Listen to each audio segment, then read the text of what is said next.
موجودہ جو انتہائی تشویشناک عالمی صورتحال ہے، اس کا پس منظر کیا ہے، اس کے پیچھے کون سے عوامل کار فرما ہیں، اور نوع انسانی کے اصل اور مستقل دشمن کون ہے۔ گویا کہ وہ جو ایک مصرع ہے کہ کون سیاہی گھول رہا ہے وقت کے بہتے دریا میں، امن عالم جو ہے ہو سکتا ہے تہو بالا ہو جائے، کہا جا رہا ہے شاید تیسری عالمگیر جنگ شروع ہو جائے گی، بش صاحب کہتے ہیں 10 سالہ جنگ ہوگی۔ بظاہر تو معاملہ چھوٹا سا نظر آتا ہے، ایک آدمی اسامہ، دھان 500 آدمی، کچھ بھی نہیں۔ پھر یہ افغانستان، اگر آپ ویسے دیکھیں دنیاوی اعتبارات سے، مادی اعتبارات سے، اس کی کیا حیثیت ہے امریکہ جیسی سپریم پاور کے سامنے، لیکن کتنا اہتمام ہو رہا ہے، مشرق و مغرب کے وسائل و ذرائع جمع کیے جا رہے ہیں، ادھر میڈیٹرینین میں، ادھر بحر ہند میں، دور تک نیگو گارسیا تک اپنے سارے اڈے جو ہے تیار کر دیے گئے ہیں، بڑے مہیب قسم کے ایئر کرافٹ کیریئرز جو ہیں پہنچ گئے ہیں، وہ ہوائی جہاز جن کی شکل دیکھ کے دہشت آدمی پہ آ جاتی ہے، ان کے غول کی غول پہنچ گئے ہیں۔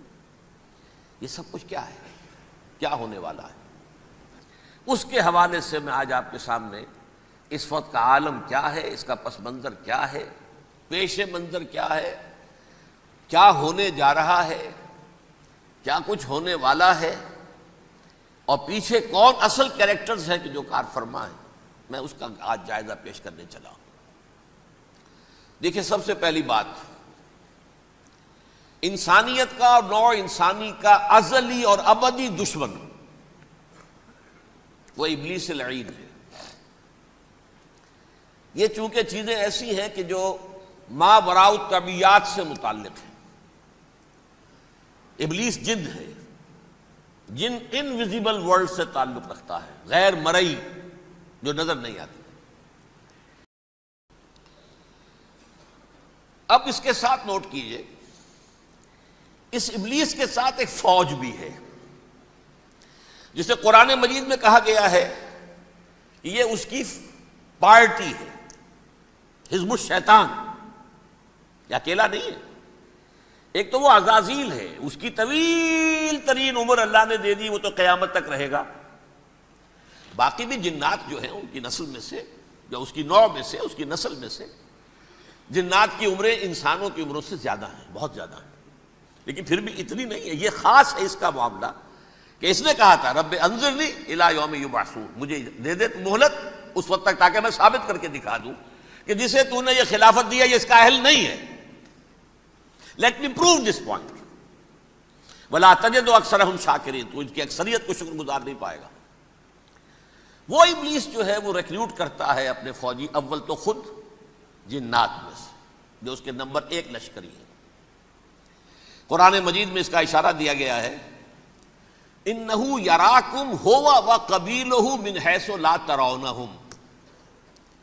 دیکھو لوگو، اے انسانوں، وہ ابلیس لعین عزازیل اور جو اس کی قبیلے کے لوگ ہیں، جنات ہیں، وہ تمہیں وہاں سے دیکھتے ہیں، تاکتے ہیں اور حملہ کرتے ہیں جہاں سے تم انہیں نہیں دیکھتے۔ وہ غیر مرئی ہیں، انویزیبل ہیں، تمہیں نظر نہیں آتے۔ ویزیبل دشمن کا وار تو روک لو گے، انویزیبل کا کیسے روکو گے؟ انہو یراکم ہوا وقبیلہ، اکیلا ہی نہیں ہے وہ تو تمہیں تاکتا ہے، تم پر حملہ کرتا ہے، گھات میں لگ کر جو ہے تمہارے اوپر حملہ کرتا ہے، وہ بھی اور اس کے ساتھ اس کے قبیلے کے لوگ، جنات بھی، من حیث لا ترونہم، جہاں سے کہ تم انہیں نہیں دیکھتے۔ لیکن اس کے علاوہ وہ انسانوں میں سے بھی ریکریوٹ، رنگ روٹ وہ برپا کر، وہ جو ہے ان کو اپنے پاس رکھتا ہے فوج کے اندر، جس کی سب سے بڑی مثال کیا ہے؟ سورہ مجادلہ میں اللہ تعالیٰ نے منافق، حالانکہ وہ کون تھے؟ بظاہر حضور کا کلمہ پڑھنے والے، حضور کے پیچھے نماز پڑھنے والے، اسلام کا دعویٰ کرنے والے، ان کو اللہ فرماتا ہے اولئک حزب الشیطان الا ان حزب الشیطان هم الخاسرون، یہ شیطان کی پارٹی کے لوگ ہیں۔ وہاں مقابلے میں آیا ہے اولئک حزب اللہ الا ان حزب اللہ هم المفلحون، یہ دو پارٹیاں ہیں، حزب اللہ اللہ کی پارٹی جو اس کے مخلص بندے ہیں، وہ اللہ کی پارٹی، اور جو شیطان کے مرید بن گئے، اس کے ہاتھ پر بیعت کر لی، لہذا وہ اس شیطان کی پارٹی کے لوگ ہیں، چاہے وہ انسان ہو چاہے جن ہو۔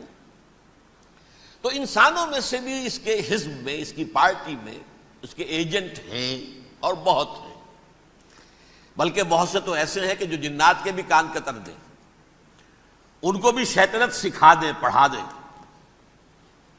لیکن اب ایک بات سمجھیے، ایک دنیا میں نسل اور قوم بھی ایسی ہے جو ایک خاص وقت سے بحیثیت مجموعی من حیث القوم ابلیس کی ایجنٹ بن گئی ہے۔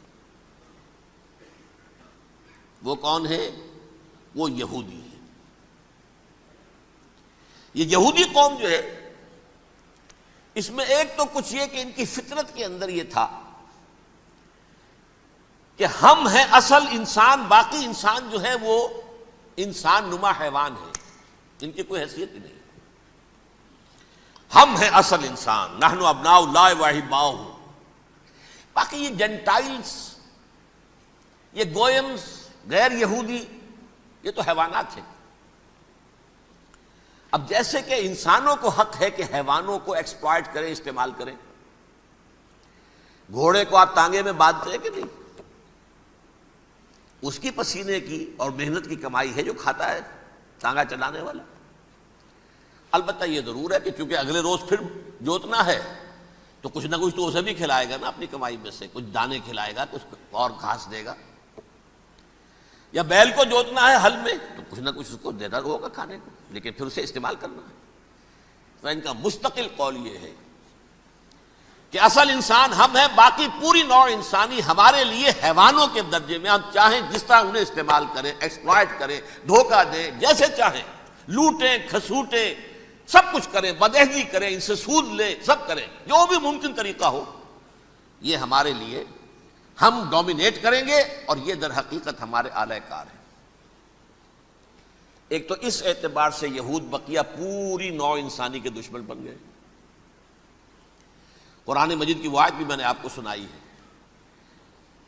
وَقَالُوا لَيْسَ عَلَيْنَا فِي الْأُمِّيِّينَ سَبِيلٌ، یہ امیین کہتے تھے نا ان کو، جو غیر یہودی ہیں، کیونکہ ان کے پاس کتاب تھی، تورات تھی، اور کتاب نہیں تھی کسی کے پاس، لہذا یہ ان پڑھ ہے، پاگل ہے، جاہل ہے، امی ہے۔ ہم ہیں صاحب کتاب، ہمارے پاس شریعت، ہمارے پاس کتاب، یہ لوگ ان پڑھ ہیں، جاہل ہیں۔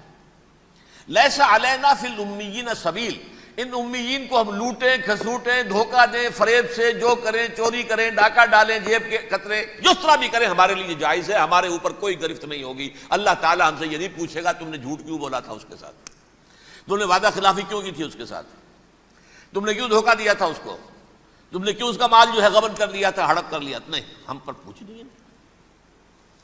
اس اعتبار سے ایک تو یہ انسانیت کی دشمنی ان کی گھٹی میں پڑ گئی، اس غلط خیال کی وجہ سے ہم تو بخشے بخشائے ہیں، we are the chosen people of the lord, ہمیں تو اللہ اگر جہنم میں داخل بھی کرے گا تو صرف چند دن، لن تمسنا النار الا ایاما معدودات، باقی اصل میں تو ہم تو اللہ کے پسندیدہ، نحن ابناء اللہ واحباؤہ، اس کے بیٹوں کے مانند بڑے چہیتے ہیں، لاڈلے ہیں۔